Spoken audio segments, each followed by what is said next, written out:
So in this episode, pag-uusapan natin ang 5 bagay na dapat nating alamin bago tayo magpa-ceramic coating ng inyong motor o ng inyong sasakyan.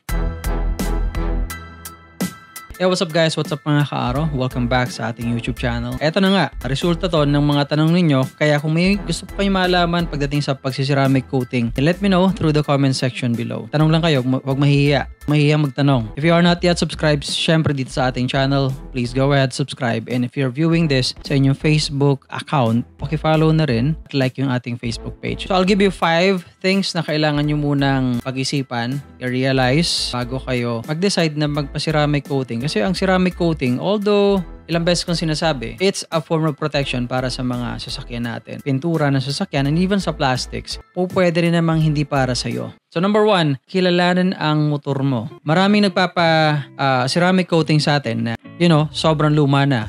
Yung iba naman, bagong-bago pa lang. What I actually recommend, tayo maglalabas ng bagong motor is ipa-ceramic nyo kaagad para protected ka agad. Pag bago kasi, bare yung pintura, bare yung mga plastic, kagagawa lang. So it's the best time actually na ceramic coating na to para protected mula umpisa pa lang. Sa mga ibang pagkakataon naman, may mga iba na medyo sobrang luma na yung motor pero gusto nilang magmukhang bago. I guess that's kind of expectation na meron na magmumukhang bago yung motor after mapa-ceramic coating. May mga bagay na kayang gawin ng ceramic coating pero ang isang bagay na hindi niya magawa ay gumawa ng milagro. Okay? Syempre kahit lumang motor naman pwede naman natin ipa-ceramic coating. However, yung result ay hindi magiging pareho ng result ng mas bago-bagong motor. Kasi nga naman, marami ng mancha, mga bagay na lumapit na at sa ating pintura at sa ating plastic, may mga gasgas na, especially gasgas. Kasi kung minsan natatanong tayo, sir, may gasgas yung plastic ng motor ko. Maging itsurang bago kaya yan pagka na-ceramic coating na natin? Ang sagot dyan ay hindi. Kasi kung gasgas yan guys sa pangaka-araw, ang ceramic coating ay pamahid lang. Okay? Napapagandahin at paprotektahan yung surface. Kaso hindi naman niya gagawin flat yung gasgas. Especially plastic. Kung pintura yan pwede pa depende gaano kalalim, yung nangyari doon sa pintura. Okay, so ayun, kilalanin niyo muna yung motor ninyo. Pangalawa ay kilalanin natin ang shop. Ito mahalaga to guys sa pangaka-araw. Pagka medyo matagal na yung shop, medyo experience yung mga tao, at malalaman nyo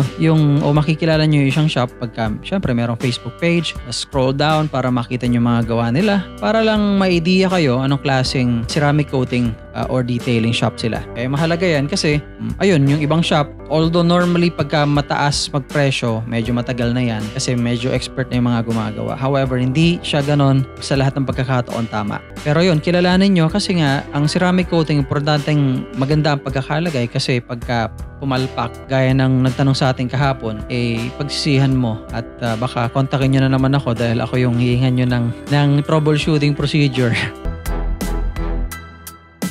Alright, so pangatlo, tanong sa proseso ng shop sa paggawa or sa pag-i-install ng ceramic coating. Ang proseso hindi lang yung simpleng pagpapahid ng ceramic coating at papatuyuin at yun na yun. Kaya sa pangakaro, importanteng maintindihan nyo na ang ceramic coating procedure ay nag-uumpisa sa preparation. Meaning, from the time pakita sa'yo yung motor mo, pag-inspect pa lang, paglilinis ng bawat parte ng motor, singit-singit, lahat, plastic, pagdi-disinfect, kung minsan pagbabuff pagka kinakailangan. Importanteng maintindihan nyo, pagdating nyo sa shop, magtanong kayo or even online, pwede nyo itanong. Yun nga lang, medyo mahirap lang sa online kasi kung minsan may mga bogus medyo mahirap. So mahalaga, pwede nyong gawin, punta kayo sa shop at doon nyo matatanong lahat ng mga kinakailangang matanong ninyo. At least, doon kasi kahit paano, hindi kayo mukhang bogus kasi nga, dinala nyo na. Marami kayong matututunan dapat na alamin or maitanong doon sa nag-i-install. They are an expert. For sure, mas ma-appreciate ninyo yung pagpapaliwanag. For sure, mapapagawa kayo. So number 4, alamin ang ginagamit na coating.